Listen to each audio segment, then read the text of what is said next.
महिलाओं को बाई उपमानों से जाना जाता है, जैसे लक्ष्मीबाई,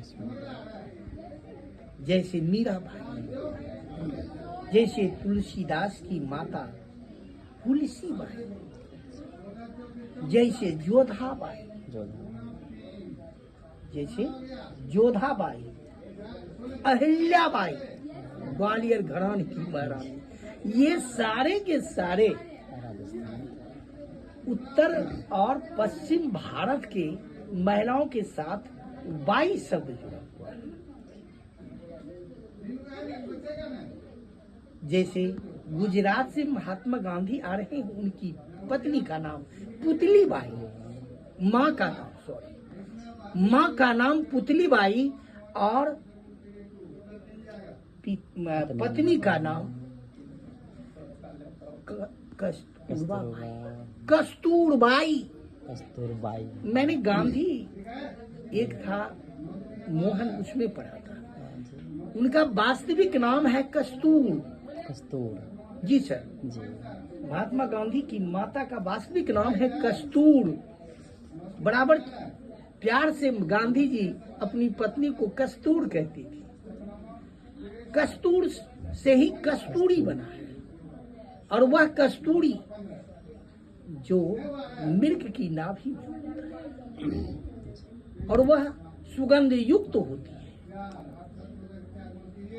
अमरकोट में जब अकबर का जन्म हुआ था तो हुमायूं के पास वही कस्तूरी था, जिसको लोगों ने उनके अकबर के जन्म दिवस पर संतों को भेंट किया था। और संत ने कहा था कि जिस तरह कस्तूरी का सुगंध चारों दिशाओं में फैलती है, वैसे ही इस बालक का यश फैलेगी। ये इतिहास में। तो उत्तर पश्चिम भारत कस्तूर बाई, पुतली बाई, अहिल्या बाई, मीरा बाई, जोधा बाई,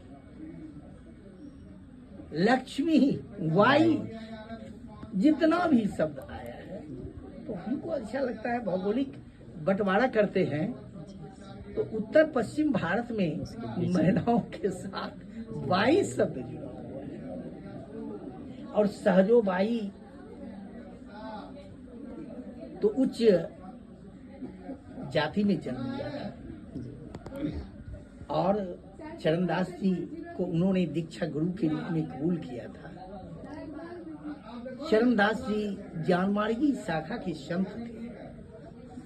चरणदास जी ज्ञानमार्गी शाखा के संत थे, लेकिन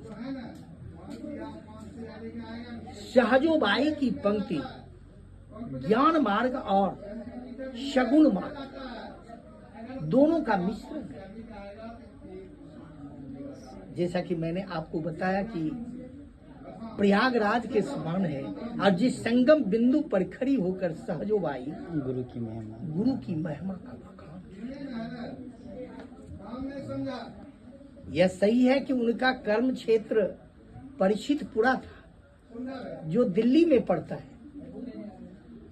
यह सही है उनका कर्म भूमि, क्योंकि उनके गुरुदेव चरणदास जी की जन्म स्थली परीक्षितपुरा थी, जो दिल्ली के निकट है। और ये मैं चर्चा कर चुका हूं कि परीक्षितपुरा नाम क्यों रखा गया। तो पांडु के बेटे अर्जुन, अर्जुन के बेटे अभिमन्यु, अभिमन्यु के बेटे राजा परीक्षित, राजा परीक्षित के बेटे राजा जन्मेजय। तो राजा परीक्षित के नाम पर उस स्थान का नाम परीक्षितपुरा रखा गया, या हिस्टोरिकल पैलेस। और वहां सहजोबाई ने अपना कर्म भूमि को स्वीकार किया। सहजोबाई लोक भाषा में पद की रचना किया है, एकदम सिंपल भाषा, देहाती भाषा, बोलचाल की भाषा, जिसको हम लोग लोक भाषा कहते हैं। जैसे यहाँ की भाषा लोक भाषा अंगिका है, मिथिलांचल की लोक भाषा मैथिली है, उत्तर प्रदेश अवध की भाषा ब्रज है, अवधी है। राजस्थान में राजस्थानी लोक भाषा है। तो लोक भाषा में शहजोबाई ने पद की रचना की है। लेकिन शहजोबाई, ऐसे तो कबीरदास भी गुरु की चर्चा किए हैं, लेकिन उनसे बहुत अधिक विशेषण युक्त शब्द का प्रयोग गुरु के संबंध में शहजोबाई ने किया, जो ये कहती है राम तजु पर गुरु ने विषय, राम को त्याग सकता हूं, भगवान को छोड़ सकता हूं, लेकिन गुरु को नहीं छोड़ सकता। मेरे सामने अगर भगवान भी आ जाए और गुरु आ जाए तो मैं भगवान को कभी नहीं नजरों से देखता। मेरा सर्वस्व गुरु है, जो मुझे मोह माया के बंधनों से मुक्त किया है और एक मानव बनाने का प्रयास किया है। बताइए, आप कितना गुरु को सम्मान देते हैं? अपने आप में विचारिए, अपने आप में विचारिए कि एक वंश के बराबर, अंश के बराबर भी गुरु को तरजीह देते हैं। ध्यान रखना, शिक्षा का मतलब होता है ज्ञान को प्राप्त करना, बौद्धित्व को प्राप्त करना, शांति को प्राप्त करना। भगवान बुद्ध को ज्ञान की प्राप्ति हुई, शांति की प्राप्ति हुई, बौद्धित्व की प्राप्ति हुई, तब वह बुद्ध कहलाए। हम उस रास्ते पर चल रहे हैं, शांति को प्राप्त करने के रास्ते पर चल रहे हैं। हम लोग ज्ञान के रास्ते, ज्ञान को प्राप्त करने के रास्ते पर चल रहे हैं। मेरा क्या लक्ष्य होना चाहिए? नहीं तो कबीरदास लिखे हैं, रंग महल के 10 दरवाजे, 10 में ताला लागल, कौन जतन से चोरवा भाग, कौन जतन से चोरवा सांवल, दाग लगा के भागल चूनर में दाग कहां से। ये शरीर रंग महल है और 10 दरवाजा है इसमें। ना जाने किस दरवाजा हो करके वो चोर, कौन चोर जिसको भगवान ने मेरे साथ भेज दिया, घुस जाता है और इस चुनरी में दाग लगा। कबीर साहब लिखे हैं, कबीर साहब लिखे हैं, जिसको अनूप जलोटा साहब उसके पद को भजन में गाए हैं, बड़े ही बारीकी से, बड़े ही सुंदर से गाए हैं।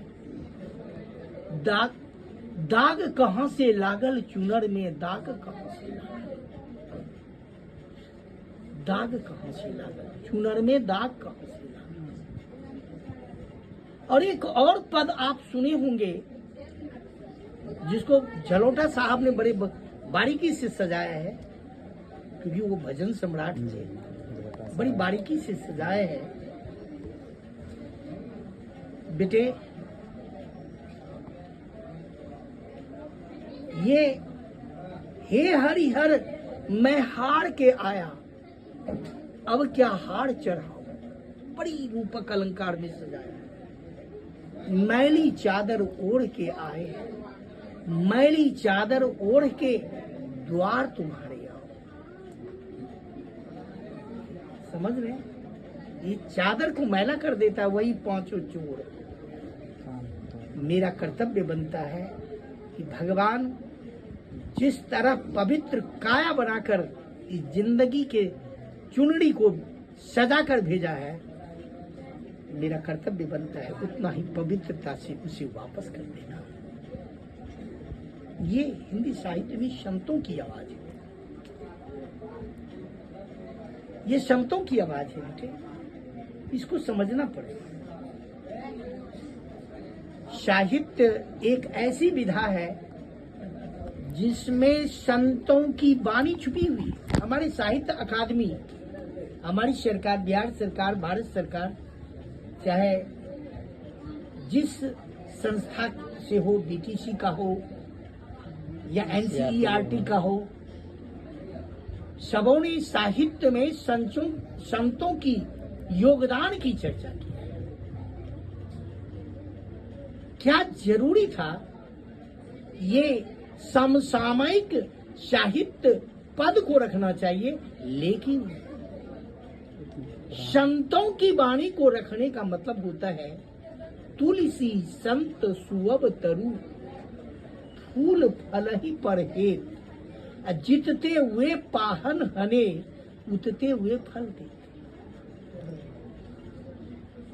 तुलसीदास जी का है कि संत जो होते हैं फलदार वृक्ष के समान होते हैं। जैसे वो फलदार वृक्ष जेठ की चिलचिलाती धूप हो या मूसलाधार वर्षा या कड़ाके की ठंडक का प्रहार हो, सबको सहते हुए फल देता है और खुद नहीं खाकर औरों को मधुर फल खिलाता है। संत ऐसा होता है, संत का स्वरूप ऐसा होता है। बहुत बहुत धन्यवाद और दूसरे दिन बहुत